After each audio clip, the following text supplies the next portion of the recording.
Bismillahirrahmanirrahim. Assalamualaikum warahmatullahi wabarakatuh. Hamdan wa syukranillah. Bapak Ibu yang rahmati Allah Subhanahu wa taala, alhamdulillah kita sudah masuki hari ketiga di bulan Ramadan. Tidak terasa alhamdulillah salat subuh berjamaah ketiga di bulan Ramadan. Di mana nikmat terbesar bagi seseorang yang diberikan kenikmatan dalam melaksanakan ibadah. Karena ternyata Allah rindu kepada umat atau Allah rindu kepada semua hambanya, yaitu dengan melakukan kewajiban sholat. Dalam satu hari Allah panggil kita dengan kalimat hayya 'alas shalah yang biasa dikumandangkan oleh muazin di setiap langgar atau masjid. Dan itu sebagai bentuk Allah rindu terhadap hamba-hamba yang beriman, yang terpanggil hatinya untuk mendekatkan diri kepada Allah dengan melaksanakan kewajiban sholat 5 waktu. Dan kewajiban ini tentunya sesuai dengan kapasitas dan kemampuan setiap hamba. Karena ternyata Allah memberikan kewajiban itu tidak memaksakan.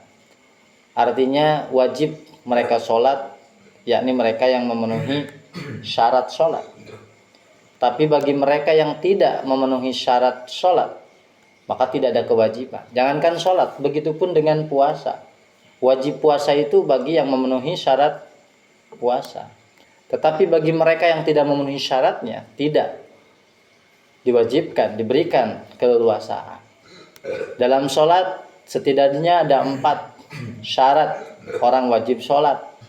Yang pertama, mereka Islam, beriman, ya. Mereka Islam ini berarti kalau mengaku dirinya Islam, melekat kewajiban pada dirinya untuk melaksanakan sholat yang 5 waktu.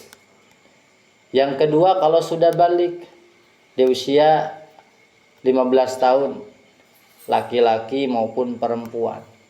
Perempuan bisa 9 tahun wajib sholat kalau sudah haid, tanda balik.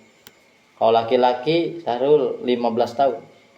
Bagaimana Ustaz kalau belum 15 tahun laki-laki? Maka belum wajib hukumnya, tetapi belajar melaksanakan ketaatan. Buat siapa pahalanya?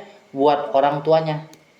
Jadi anak yang belum balik, lalu dia melaksanakan aktivitas ibadah termasuk sholat puasa, maka dalam satu riwayat itu kebaikan pahalanya akan diberikan kepada orang tua. Jadi lamun kolot boga anak na 8, lalu tikeneh kabeh can balik, parwasa kabeh, maka pahalanya akan diberikan semuanya untuk orang tuanya. Maka harus banyak punya anak Pak Ustaz ya. Kalau cuma 1 berarti pahalanya 1. Nah, bagaimana untuk istri? Itu pun sama. Ketika seorang istri berhalangan, maka dia tidak berpuasa karena haid. Maka ketika anaknya berpuasa, itu akan menjadi pahala juga untuk istrinya, untuk ayahnya, untuk ibunya.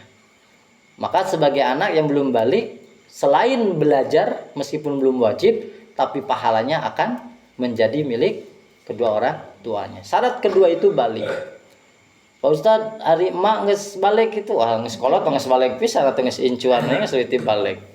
Karena 15 tahun menurut madhab atau fikih, pemahaman fikih, pas 15 tahun mah wajib sholat. Ya, Sahrul bentar lagi 15 tahun ya. Yang ketiga, syarat puasa mampu, sehat, ya tidak haid, lagi suci, mampu. Kalau udah tua, pikun, nggak wajib. Sakit, nggak wajib. Boleh diganti di hari-hari atau di bulan-bulan yang lain.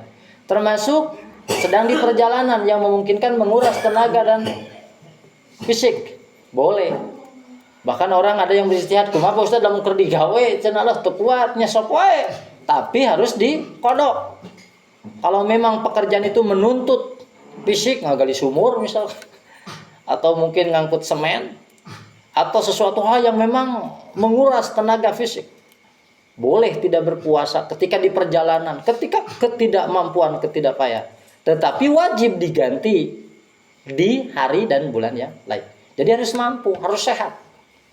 Kumaha nu nyalse wae cicing di imah wae teh geus teu kudu ditanyakeun wae. Abi mah leuleus sare wae, itu bukan alasan. Karena orang yang berpuasa itu ternyata lebih sehat. Justru mereka yang tidak berpuasa terindikasi mereka tidak sehat secara rohani dan bahkan mungkin berimplikasi terhadap jasmani. Jadi lamun puasa teh sehat.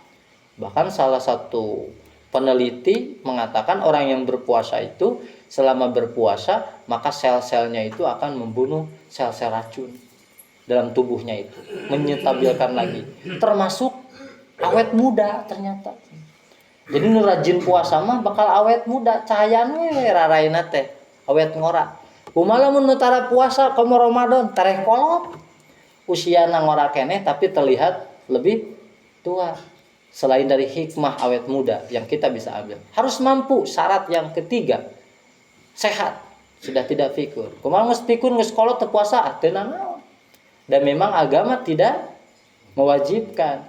Hanya nanti ada ketentuan, ada yang wajib kodo bil dengan visa, ada yang wajib kodo tanpa visa. Visa itu memberikan makan kepada fakir miskin sesuai dengan kemampuan orang tuangna, misalkan 25.000 sapoe geus teu mampu puasa, mayar visa we geus kolot mah kolot urang biasa di pijahan. Hoga nanya, Pak Ustad, kalau tapi geus ngantunkeun geus teu aya rek di pijahan, nu maot mah teu wajib puasa. Kecuali boga hutang nalika kerju meneng katempo ku urang tara puasa. Urang anakna soleh pijahan. Sabulaneun pijahan. Sainget urang. Lamun nu teu inget tos lupa tos hilap, itu mah bukan urusan lagi, manusia punya keterbatasan. Jadi syarat yang ketiga mampu. Jadi jelema wajib puasa, manusia atau orang itu wajib puasa kalau satu Islam, yang kedua balik, yang ketiga mampu alias sehat. Nah, nu kaopat punya akal, wajib. Meskipun dia Islam, dia balik, dia mampu, tapi grezi, hilang akal, maka teu wajib puasa. Jadi lamun aya jalmi Islam balik geus umur 50 tahun, 40 tahun ya, sehat heuk teu puasa, tong dicarekan, berarti teu memenuhi syarat nu kaopat, boboa keur gelo. Jadi tidak wajib puasa. Jadi sebegitu enjoynya kita memahami agama. Justru ketika kita paham ilmunya, maka puasa ini menjadi sebuah anugerah terindah. Puasa ini menjadi sesuatu yang sangat dirindukan. Kenapa? Tidak ada yang mampu menghapus dosa seluruhnya dosa, kecuali salah satunya adalah dibakar di bulan puasa. Bahkan kalau seandainya orang tahu keutamaan dari banyak keutamaan Ramadan, maka dia akan berdoa setiap bulan itu adalah Ramadan. Setiap hari itu adalah puasa. Karena waktu di bulan Ramadan beda dengan waktu di bulan-bulan yang lain. Setiap jam di bulan Ramadan beda dengan jam-jam di bulan yang lain, termasuk setiap detik. Sadetik nu kalewatkeun di bulan Ramadan tidak akan sama nilainya, bahkan jauh lebih utama dibandingkan dengan waktu detik yang lain. Maka mun ngabuburit ya, ulangan saukur lelempangan, tetapi sambil sholawatan, sambil zikir.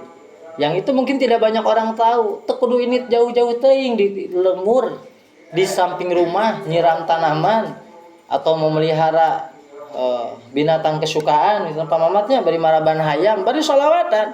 Allahumma shalli ala sayyidina Muhammad. Dan itu dilakukan di bulan Ramadan. Terlihat seperti orang yang hanya melakukan perkara dunia, tapi ternyata di dalamnya ada amalan akhirat. Anu hebatna nu nyumputkeun amalan ibadah. Anu hebatna nu nyumputkeun amalan ibadah. Teu katingali jiga keur ibadah, tetapi isina ibadah. Daripada kalau ada orang yang terlihatnya ibadah, tapi jeroanana teu ibadah. Bisa ketempona kumaha Pak Ustad? Biasa. Taraweh kahiji kadua kan pinuh masjid teh. Nu teu biasa ge jadi biasa. Datang ka subuh mah ngerti we opatan deui limaan deui. Itu terukur kualitas kuantitas keimanan, dan jangan menjadi satu motivasi anu lain ge henteu urang ge moal. Tapi justru niatkan istiqomah tetap melakukan subuh mah teu katemponya poe keneh tunuh keneh. Lalu amalan-amalan lain ketika puasa, sholawatan, zikir, istighfar. Dan itu bisa kita lakukan dimanapun, kapanpun. Mudah-mudahan karena sudah memenuhi 4 syarat. Orang tos Islam, alhamdulillahnya KTP-na Islam. Mudah-mudahan oge diangkat ku Allah Islam anu betul. Yang kedua, usia. Alhamdulillahnya pena usia tos lebih ti 15 kecuali Arul jeung temenna. Arul saudara 12 tahun bro ya. sehat alhamdulillah matak tepi ka masjid ge banyak kan rada encok saeutik rada pegal da usia meureun gitu. Yang keempat ini yang paling berharga, berarti kita masih punya akal. Ya, karena sehebat apapun seseorang kalau tidak punya akal maka akan dicabut kolamnya, tidak akan dicatat apapun, rek bebas. Matak anu di jalan rule-nya nu leumpangan ya, teu make baju bebas we, bebas nu kitu. Sabab teu dicatat hade gorengna ge nya.